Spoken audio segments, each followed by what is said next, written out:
Wow, you guys are a great crowd. That's awesome. You're going to be really nice tonight. This is great.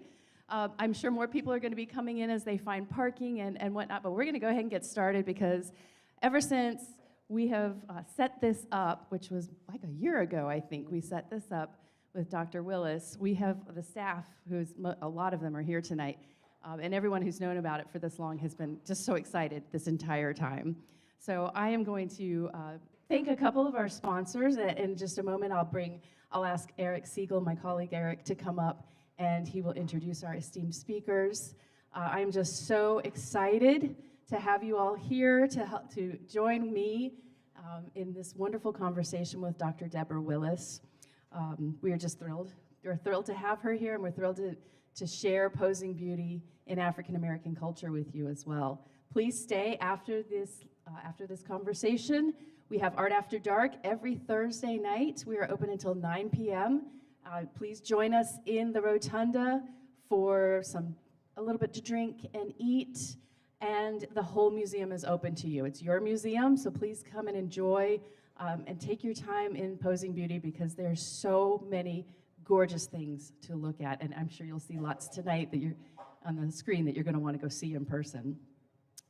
Before I ask Eric to introduce our speakers, I'd really love to take this opportunity to thank the sponsors of our exhibition, Posing Beauty, Dr. Midge Smith, Ken and Laura Burns, Visit Gainesville, Alachua County, the Florida Division of Arts and Culture, David Etherington and Jeffrey Dunn, Eric and Yvette Goudet, HCA Florida, North Florida Hospital, Wells Fargo Foundation, Charles and June Allen, and Congregation Beth Jacob, with additional support from the Sidney Knight Endowment.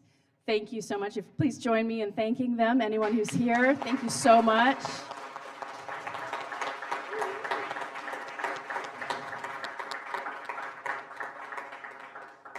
It takes a lot of us, many of us, working very hard, the wonderful staff of the Harn Museum of Art, as well as lots of great supporters like all of you, to make these wonderful exhibitions possible and to make these great programs like we have tonight possible. Tonight, very specifically, I'd like to thank the Center for Humanities and the Public Sphere for their support, as well as it was co-sponsored by the Harn Eminent Scholar in Art History Endowment through the Department of Art and Art History at the College of the Arts here at UF. Thank you so much to all the representatives from those.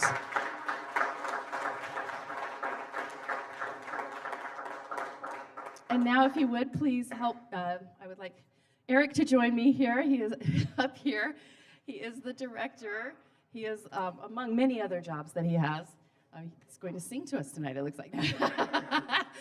I'm going to just hand it right over to you, Eric. Thank you so much, Leanne. Thank you. Wonderful to see you all. I am Eric Siegel, Director of Education.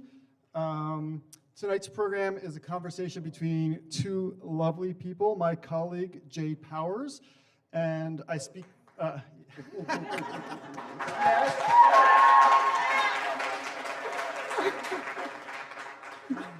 And when I say this, I speak for many here. Our idol, Deborah Willis.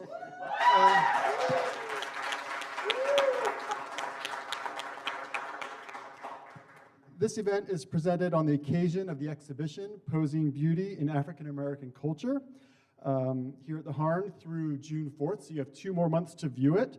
The exhibition focuses on African and African American beauty as represented in historical and contemporary contexts.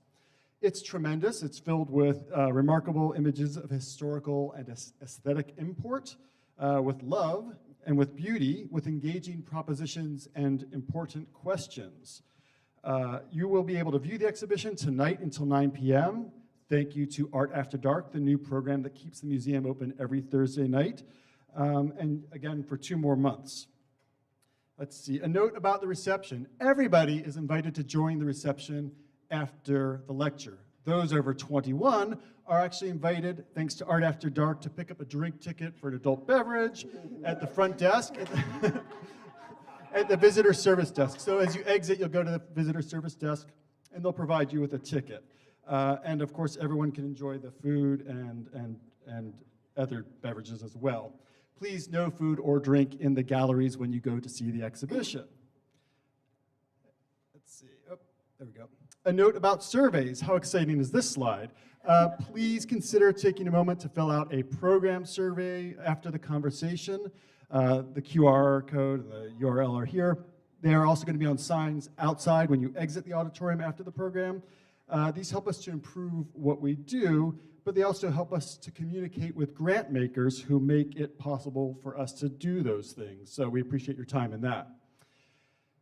So tonight, Jade Powers is Curator of Contemporary Art here at the Harn Museum. She comes to us from the Kemper Museum of Contemporary Art in Kansas City, where she curated some dozen permanent collection and special collection exhibitions, including Dione Whitehawk, Speaking to Relatives, and Dawood Bay, selections from Night Coming Tenderly Black. I believe that Saturday marks 1 year that you've been here. Thank you. That you've been here as our newest and most valued colleague. On a personal note, I'd like to say that it's really been a delight to work with you as you've been expressing your curatorial vision and formulating and presenting Posing Beauty, and as you continue to formulate new exhibitions of your own that you've begun to share with us. They're really exciting to me. So it's great to have you, Jade. Jade is thoughtful and perceptive, making an ideal conversant with our special guest, Professor Deborah Willis. Deborah Willis is university professor and chair. I'm going to say that there's sort of among others is a phrase you're going to hear a lot because I can't say everything. She is so accomplished. So there's going to be a lot of sort of indeterminate quantities, many books, many articles. Deborah Willis is university professor and chair at the Tisch School of the Arts at New York University. She has affiliate appointments with the Department of Social and Cultural Analysis in the College of Arts and Sciences and with the Institute of Fine Arts, where she teaches a great variety of courses. Dr. Willis is a distinguished scholar, curator, teacher, photographer, and quilter, holding a BFA in photography from the Philadelphia College of the Arts, an MFA from Pratt Institute, an MA in art history from City University of New York, and a PhD in cultural studies from George Mason University. She has held visiting academic appointments at Harvard University, Princeton University, Duke University, University of North Carolina, Chapel Hill, among others, as well as numerous, and I really do mean numerous, artist residencies, a real artist and scholar. She's the recipient of the very prestigious awards, including a Guggenheim Fellowship and a MacArthur Foundation Award. Many of you know that as the Genius Award. I saw a woot woot there. Dr. Willis is a pioneer in the field of photo history, and her contributions have vastly expanded how we think about photography and about how we think about the history of American art. She is widely recognized as amongst the foremost historians of African American photography and culture. She has inspired the work of countless photographers, scholars, and writers. She has supported many of them through her curatorial practice, including at the New York Public Library's Schomburg Center for Research in Black Culture and at the Smithsonian's Center for African American History and Culture. Did I mention that she is a publishing scholar? I think we've got a slide. Let me skip this for a moment. Her first book, Black Photographers, 1840-1940, a biobibliography. I'm sort of tempted to say she wrote the book on Black photography, but that's wrong, of course, because she wrote the books on Black photography. There was Black Photographers, 1840 to 1940. 1940-1980, I reversed those. There is Vandersea, photographer, 1886 to 1983. There's J.P. Baldegarian and studio photographer, Picturing Us, African American Identity in Photography.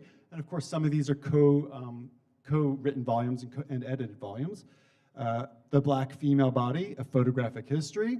A Small Nation of People, W.E.B. Du Bois and African American Portraits of Progress. A little secret about the image on the cover. You revealed earlier to students it's your favorite image in the exhibition. Black, A Celebration of Culture, Reflections in Black, A History of Black Photographers, 1940 to the present, 1840 to the present, One Shot Harris, The Family of Black America, Million Man March, Visual Journal, Harlem and DC in the 30s and 40s, Envisioning Emancipation, Posing Beauty,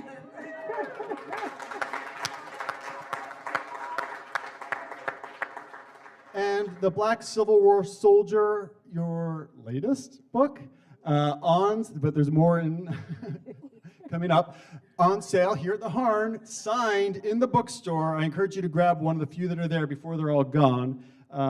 It's really an important book on Black soldiers in the Civil War, in the Army, also in the Navy, as well as dealing with women working for the cause of the Union.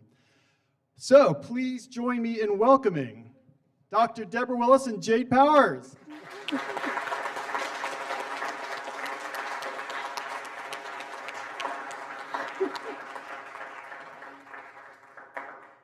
Thank you so much. That was a lovely introduction.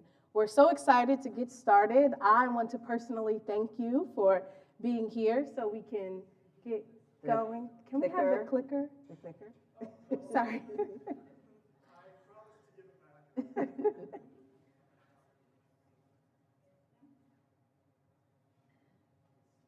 Stage lighting?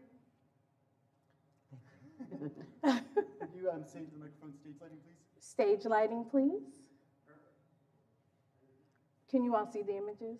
Okay, wonderful. So we will have time for questions at the end, so I'll go ahead and dive in because I have lots of questions and I want to leave time for people in the audience. So first, will you share with us how the idea came to you for the exhibition Posing Beauty in African American Culture, and then why you think it's important? I'd like to say thank you, Jade, and thank you, Eric. I'm honored to be here and to see all of you here on a Thursday night.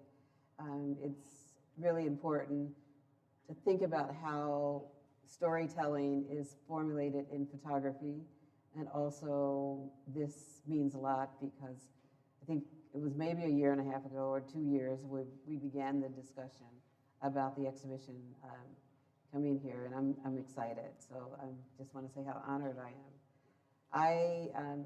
This project started, and as a curator, I'm excited that it's traveled for the past 10, 12, and I just heard, what did you say? 14. Someone actually counted years. And I started thinking about images during a time when the importance of a discussion about how do we rethink beauty in African American culture. It's rarely discussed in the 19th century into the 20th century within the broader realm of art. And I thought that it was important for me as a photographer and as a curator to rethink this history of visualizing African American culture. And through photography, through Black photographers, through photographers who documented our communities. Many of the images that I had studied as a student did not represent what I felt was necessary to think about or to consider the political aspect of beauty. So beauty to me is power, and to be empowered in understanding what it means to create a language about beauty was important for me. I didn't want to think about posing beauty as I'm identifying people as beautiful, as pretty. I wanted to think about how people felt through the experience of a history of not understanding why people could not understand or see beauty in Black culture. Like Carrie Mae Weems has this wonderful dialogue with history where she says, I looked and looked to see what so terrified you. She's holding the mirror to history. She's also looking into the mirror and looking at us as we reflect on it. But also she has a log cabin quilt style dress, an antebellum type dress. So we know that many women during slavery and post-slavery were quilters, but also seamstress. And so she wanted to celebrate that sense of beauty. And having that opportunity coming to the 21st century to think about Violet Ross Smith, who created a piece about how we look at people during a time if they're wearing a hat or they're wearing a hoodie, and how do we see them and read their bodies. And so reading an image of a person whose hair is wearing a scarf, who someone's wearing a scarf or hat, wearing different types of clothes, and how do you objectify them in that look. So I was curious about stories, curious about like Carrie going into the Louvre, going to Paris, walking in and seeing a history that basically ignored black people. So that's why I thought it was important to consider this story. And when Eric decided to show all the covers of the book, I mean, it's a really important story to think about how I've spent a lot of time looking at images. I grew up in Philadelphia, North Philadelphia. I grew up in a beauty shop where I listened to women and their stories. I listened to, my father and mother also owned a grocery store, so I used to work in the grocery store and listening to stories about people who migrated to the city. After work, they spent time in our store or in our home at the beauty shop. So I really felt that the images that I viewed in school did not represent the experiences that I had as a young person, and then as a person still young, looking at images of photography in collections around the country. Wonderful. And I love this conversation as you're talking about growing up in beauty shops and this conversation with beauty in that way. And I grew up in barbershops. My aunt was a barber. And so there was this conversation about beauty and what that looks like for men and what that looks like for women. And so I'm wondering, as you worked on this project, did you find that your ideas of beauty were reaffirmed, or did you find that you had new ideas of beauty that came through as you were doing your research? When I started the project, I initially focused on women, and then I thought about all my uncles, my dad, he was also a tailor. So I'm thinking about all of the men in my community who were stylish dressers, looking at the history of photography and history of Civil War soldiers. I also noticed how Civil War soldiers, men who were not seen as citizens, seen as people who were bonded people, that they also could imagine themselves as free men in the studio, where they decided to go into a studio, stand in front of American flag, even though they were not seen as citizens. They understood what citizenship meant. They also understood when they had a uniform, how they could feel about themselves and reimagine themselves as masculine men taking care of their families, so taking their photographs of their children into the studio and having that opportunity to think about a Black future in the 20th century, seeing the sense of freedom. And that's something that I thought was really important to think about beauty in that sense. But also how it changed and reaffirmed for me is also during the Civil War, where this young woman is wearing the U.S. brass button and the American flag pinned to her chest. Again, when we think about citizenship, we know that how these people during this time consider themselves citizens, and how she's posed in her dress, and how she's looking directly into the camera. And so that was important for me, and reaffirming her look, and then also reaffirming how Black families were seen. And Black love in the 19th century was rarely discussed, and I felt this is a way to incorporate a story about Black love. And as you talk about like the timeline and the process for this exhibition, I would love to hear about if you imagined that this show would be on view for as long as it has been, and if you've noticed changes in the discourse about the work, and if you think the areas or the places around the world have had an effect on the discourse about the exhibition and the artwork. Yeah, it's to think about Frederick Douglass. Here is a portrait of Frederick Douglass. Frederick Douglass was the most photographed man in the 19th century. There's a fantastic book that was published about 4 years ago with 270 images. Now they've identified 300 images. And Frederick Douglass used photography as biography. Through dress, he understood what it meant to stand in front of a camera. He also understood what it meant in terms of profiled images and looking directly into the camera. I felt that when the experience of people who were, when I see it traveling through this long period, we're also considering how Hollywood has presented images of Black people, ignoring the stories, but also how social media has transformed beauty in the discussion of beauty. And what I felt was important for me as I reflect on this experience of the traveling aspect of this show, that there were open discussions about concerning family images, preserving family photographs, how family albums have been a central collection point in not only museum collections, but also within a discourse in art history. And so these are moments that I think that are transforming many people in the art field as well as at home. And that's why I think that this is a collection of images that are transforming us, continuing to change us in terms of how do we transition from, AI, as we talked about AI last night, put, a difficult situation, but also thinking about how Hollywood and storytelling through the print and also through the visual experience.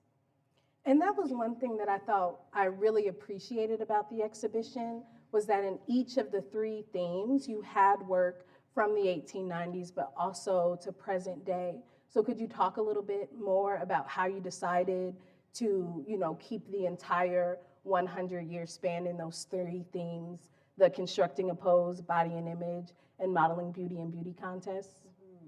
So when I think of Carrie Mae Weems again, she is central in my research because of her understanding of what it meant to be ignored and then transforming that, creating her own beauty contest in the sense. Omar Victor Diop and his concern about Frederick Douglass's history and creating another image in the 21st century with him experiencing Black men who traveled around the world, also today are mainly musicians and soccer players or athletic men.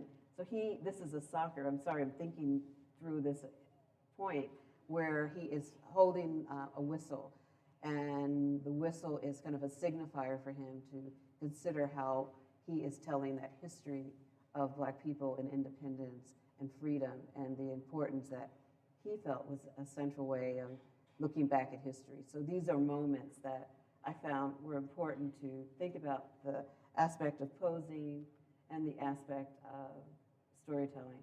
So when I'm thinking, this is not moving as fast. So again, posing in the 19th century, when I saw this image, I thought, this is a woman who is thinking about going through the gate of the 20th century after emancipation. So using this image, this was a pose. She is stylized in her hat, her hoop earring. So we begin to see how her dress is telling a story about a sense of freedom. And how do we reimagine freedom for me was through dress and through this history that I felt was a way of rethinking the experience of Black people who were bonded. And that was an empowering point for me. And to think of modeling beauty and posing beauty, where I wanted the images to have a secure place in the experience of social justice with the images of the Black Panther Party when they posed in Oakland, California in 1968. Or here is another artist, Mary Sabunde, who created this piece looking at her family, 4 generations of women who were domestic workers in South Africa, and how she felt that would her aunt, grandmother, mother ever wear gowns that they folded, mended, and took care of different times of their lives. And she wanted to imagine them in wearing gowns, royal blue in terms of royalty, but also that they were superwomen. So she gives them a sense of capes and understanding their sense of importance in their own family, but also in the general realm of women and work. And how do we celebrate domestic workers who have basically transformed many of our lives, most of people in their lives. And that's part of that history that I wanted to explore with posing beauty and experiencing modeling beauty and constructing a pose. And how do we construct a pose of freedom? And this is a woman who also was enslaved, who partnered with, after emancipation, who partnered with the mistress of the house to create a dairy farm.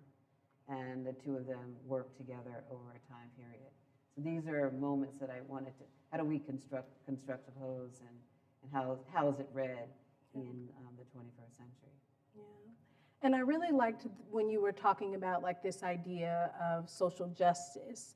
And there was a quote that I really liked that you said about the exhibition, which was, "Posing beauty shows depictions of joy and pride, as well as discomfort and terror." And I'd like to dissect that a little bit. And will you tell us why it was important to highlight both of those ideas? And are there specific artists that you think do that?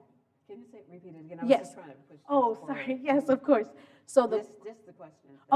the question is, why was it important to you to show both joy and pride as well as discomfort and terror? Mm-hmm. And are there specific artists within the exhibition that you think really highlight that? When I'm always looking for representative stories about a people, and the most of the images that we experience in of Black people are terrorized images of death, of lynching, those experiences that people have normalized in a sense. And I wanted to show experience of joy, representing that, and also representing a sense of pride. You know, I'm thinking about, it was important for people during the 20th century when they were going through the civil rights movement activities, that what it meant to vote, what it meant for to teach a class, to experience going to exhibitions. And so these are the moments that I wanted to figure out a way or explore ways to challenge the national narrative of Black people. And that's something that I think that I wanted to empower some of these images. This is before women were allowed to vote. And so we just had the 100th anniversary. But here in 1913, this was a headquarters for Black women, colored women voters. And we see, if you look at them closely, you see their shoes, their dresses. These are club women who had families, but in terms of what they were concerned about was freedom and citizenship and understanding, you know, equality in a different way. And so these are ways that this has been a discourse within African American communities for a long time. And a number of people are unaware of that. And so that's part of why I thought it was important to create a sense of joy and pride within connecting these multiple stories within that. And we talked a little bit about this today, but then I've had many tours that, you know, really talk about the fact that posing beauty as an exhibition, you know, feels so relevant today, even though some of the works are, you know, over 100 years old. And so I'd love to hear you talk about why you, or how you feel this exhibition has changed or contributed to changes around the ways museums think about art and exhibitions. Well, the discourse has changed mainly because of collections and developing new collections within museums. I was happy to see the Kende Wiley piece. He was in the show that I had in Indiana. Unfortunately, the work didn't tour, within this experience. I was happy to also see different communities entering into museums, having the opportunity to say that I belong, and this is a place where I can feel a comfortable conversation is explored because I feel represented in the museum. And so I think this is what's happening within the relationships I've had with the museums and the way this exhibition has toured through different cities. We see a picture of Zora Neale Hurston, who also says, I like myself when I'm looking mean and impressive, when she sees a photograph of herself that Carl Van Vechten made and how she is responding. How having Jet magazine in an exhibition space where when growing up and many of us who grew up with Jet magazine, we read them in these quiet places and how wanted to understand what was going on. It was like Twitter today, So, we had these, short moments of finding out what's going on in the world. And we also acknowledged the cover, the woman on the cover, or, Ebony also, because Ebony was a way of people understanding Black travel. So these are moments that I wanted to think about in this exhibition. When we think of John Johnson and publishing Ebony magazine, that he also had, he did the color wheel with his magazine. He had copper, tan, ebony, and seeing how tan is seen here, and jet. So he understood the power of Blackness in the 1940s through the 50s, through the 60s, and using the color using the color wheel of black and brown to tell these stories. I think it's really an important moment. How many people visited photo booths during a time period. This is Lorna Simpson's work, and having those moments. Gordon Parks, a central figure in early photography, who was not in my history books in the 70s. And here, he was photographing, and he was editor for this magazine, Smart Woman magazine, in the 40s. And so Black magazines and the Black press was a central form and a central circulation for many Black people during this time. Taking the train and the Pullman porters had these magazines and basically traveled with these magazines and sharing them with other people over a time period. And so when you talk about the stories and how important they are to really highlight them and make people aware of them, will you talk a little bit about, the exhibition has traveled extensively, and especially in the United States, but it's also traveled in many states in the South. And how have you found the experience of viewing the exhibition, and how visitors have seen themselves, in the South when they're in the southern states? It was in Mobile, Alabama, recently, a few years ago, and I had a chance to walk through the exhibition with the curators and some of the supporters of the exhibition. And many of them were club women, and they were excited about having the opportunity to see images that represented their side of town, basically. That there were, we know that there were places where people could not visit, could not enter, could not walk through the streets, where Black people could not even look at white faces during the day, who had to move off the side of the street. And this was an opportunity for them to see images, not only paintings, but photography in this realm that represented their experiences. So that was it was wonderful to listening to the stories of the people who entered. There were elderly women walking through. There were children who wanted to pose in front of an image and things like that. So that was central for me in terms of looking at that. Yeah. And then, so this exhibition has been traveling for a while, and I'm wondering if since the inception of Posing Beauty, are there emerging artists that you would possibly include if there was ever a Posing Beauty Part 2? Yeah, there are a few. There's one that's here in Florida, in Miami, Cornelius Tulloch. There's a group here, there's an organization called Young Arts that has an amazing number of artists that I've been introduced to recently. And so that's been really exciting for me as I travel with a recent exhibition that I organized with the experience of women and migration, migration and art. I've met a number of younger artists who are telling their stories from the Caribbean. And so their photographs are a part of a new selection of images that I'd love to see. I'm working on an exhibit for the National Gallery of Art that's going to be in 25, 26, for photography's impact on the Black arts movement.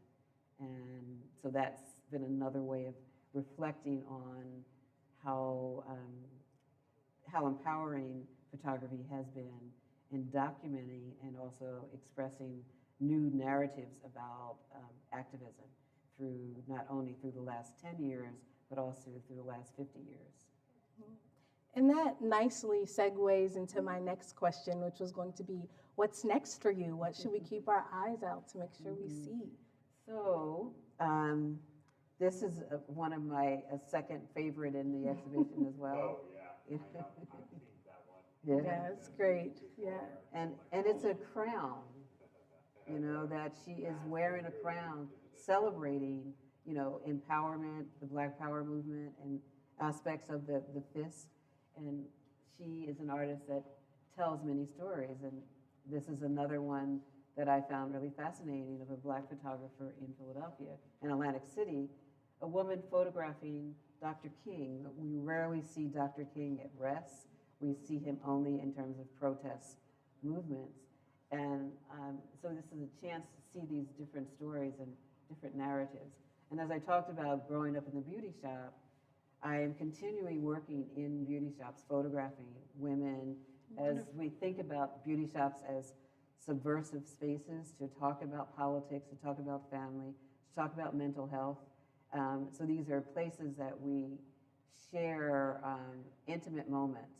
And this is a place where women had citizenship classes in the South to prepare themselves for votes. And there's an image I wanted to bring up where Gordon Parks in Mobile, Alabama, and then there's another image of women voting for the first time and what it meant for them to share moments of voting. And so my new project, and I'm hoping to go back faster, it's not moving fast enough, it's amazing. But there is an exhibition that I have that's on display now at the African American Museum in Philadelphia, and it's called Rising Sun. I'm looking at images of Civil War soldiers and how they believed in their future in terms of joining the war after they were denied an opportunity to fight in the first few years, that they were determined to fight, and unfortunately many died, but there were many developed families and created stories and created schools, and women also created classes for children who were recently enslaved. And so there were moments that I wanted to share work using the contemporary and the historical references to these images. And so these are some of the moments that I wanted to experience with those moments. So I'm using that historical reference and the historical images to create an immersive experience of looking at war, looking at community, and looking at a sense of hope. And that's something I see this future. Oh, I really wanted us to be able to get to the image, but we'll keep scrolling from the Rising Sun exhibition. But so, you know, Posing Beauty really does, its whole goal, right, is to fill in the gaps between what we haven't learned. And so I'm wondering, as we experience this exhibition, one, hopefully you all will come and see it many times before it closes in June, but what is our call to action? What do you hope that we will do as visitors and citizens of the world after we see this exhibition?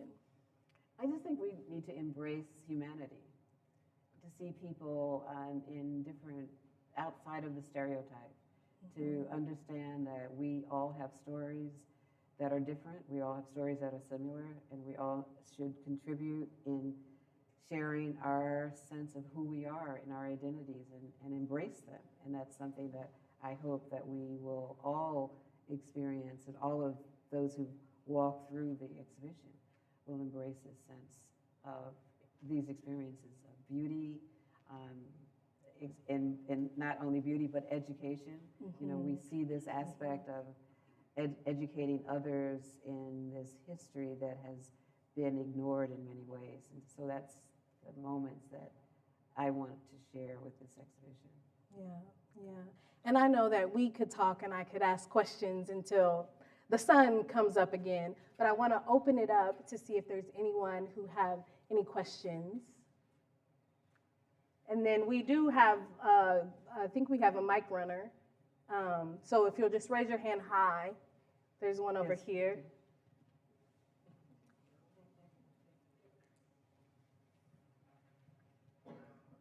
Thank you, Dr. Is it on? Okay. Thank you, Dr. Willis, for coming and speaking with us. I actually had a question. I was reflecting in the galleries about some of the images of the House of Mugler and sort of thinking about how queerness and blackness sort of intersects. And I was wondering if you might be able to comment on maybe your thoughts about that and sort of how that identity is represented both in the exhibition and how it might be represented in a going forward, and sort of its importance, or how you're viewing that. Say it again. I'm just trying to follow it. One of my favorite themes that I kind of have found is an intersection of queerness and blackness. And I'm just kind of wondering what you're thinking about the importance of those images and identity expression, and how that might continue in the future, and what you might have been thinking during the creation of that sort of dialogue. Right. I think that it was important for me to incorporate stories that have been a part of our lives, our everyday lives. And so I guess it's, in terms of intersection, it's part of and is. And that's how I felt it. It's not as a separate, but I felt it was a part of a normalcy for me. So that's why I'm struggling answering it, because I think it's part of my work. And as I mentioned, in terms of the storytelling, I think having Caleb Lindsay as the embracing it through video, but then there are other artists like Carla Williams is looking at her body and the embracing the nude figure in different ways. So I'm thinking that queerness and blackness is and is embracing, and it is at that as you say, it's the intersection of it, but it's an intersection that I feel that is normal. It's normalized in telling these stories, and I just think that it's an empowering moment as I struggled to answer your question, because I never see it as separate, and I just feel that it's really important to have queer artists in all of my exhibitions. You know, Lyle Ashton Harris has always been a part of the work that I'm considering and telling stories, as well as Renee Cox, who's telling a different story about empowerment of the body. So identity is a central part of my work, and I really think it's important for all of us to acknowledge it and see it as a sense of, again, being human, and that's what's part of that. Thank you. And I know that question was for Dr. Willis, but I just want to say, for me, in placing the work, it was important to me that the works that represented the House Mugler and the State to State Ball were in close proximity to older images of pageantry, right? Because there's this idea of Black women not being accepted into the mainstream pageants, and then really making that through line with queer people who weren't accepted, so they created this whole ball scene where they could feel beauty. So just to add that as you're walking through the space. I feel like there's a question back there.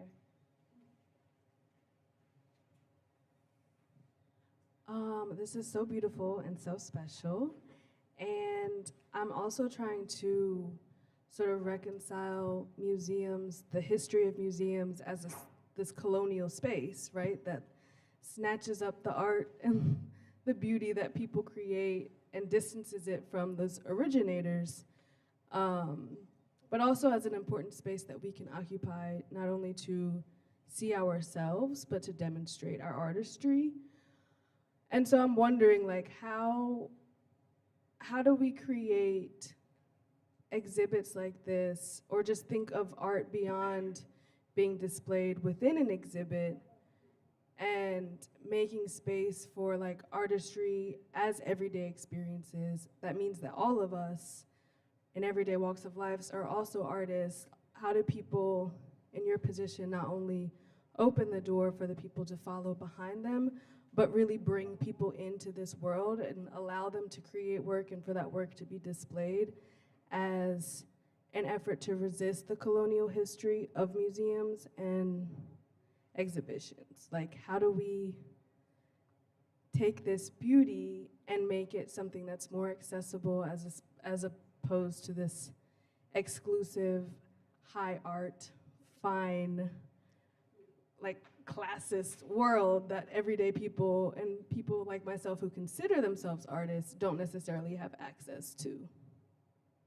I think that's an ongoing question for us, that those of us who are making art, that when opportunities to knock on doors, to continue to make images, fabric, painting, to meet educators, I think the museum educators are essential in entering, for artists to enter into spaces where they're working, visiting and working artists and fellowships, to have the contemporary artists or emerging artists to come into a space to say, you know, giving them the opportunity to make art. And then I believe that museums should acquire art from artists so that it's part of their collection, it's part of their lexicon in terms of teaching, as teaching artists are essential. But I'm not sure if the right way of doing it is one way. There's no one way of entering into spaces to create work. I think that fashion has been a new entry level for museums to start looking at fashion as an everyday moment for art and for artists who are creating in that fashion, in that realm. And I think that's another way of entering another dialogue of collecting, another category of collecting, rather, for younger artists and older artists. I just interviewed Barbara Chase Rabo for CAM, for California African American Museum. And her mother passed away, and she found a painting by her mother, who was in her 90s. And she made a painting of the Last Supper that had the back of the figures. You know, we see the round table of the Last Supper. It's always just the front. Her mother created a round table of the backs and the front.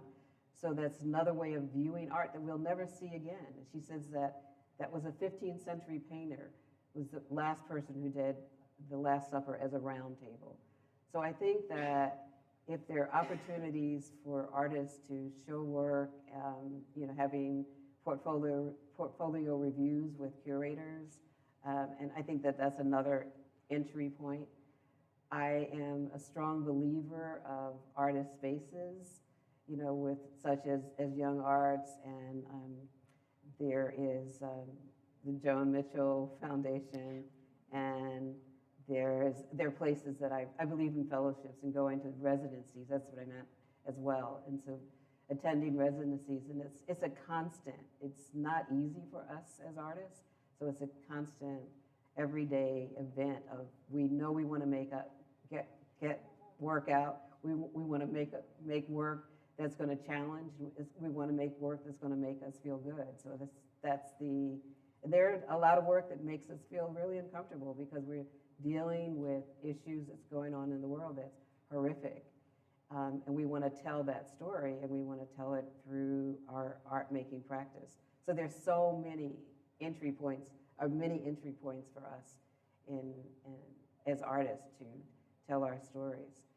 My son has a project called Question Bridge, but also Four Freedoms, and there are a number of artists that are part of it that are creating billboards, and so that's something that you might want to consider. Look at Four Freedoms and have an opportunity to have billboards in their communities to show work and tell stories that are about injustice, but also about the everyday exploration of our lives.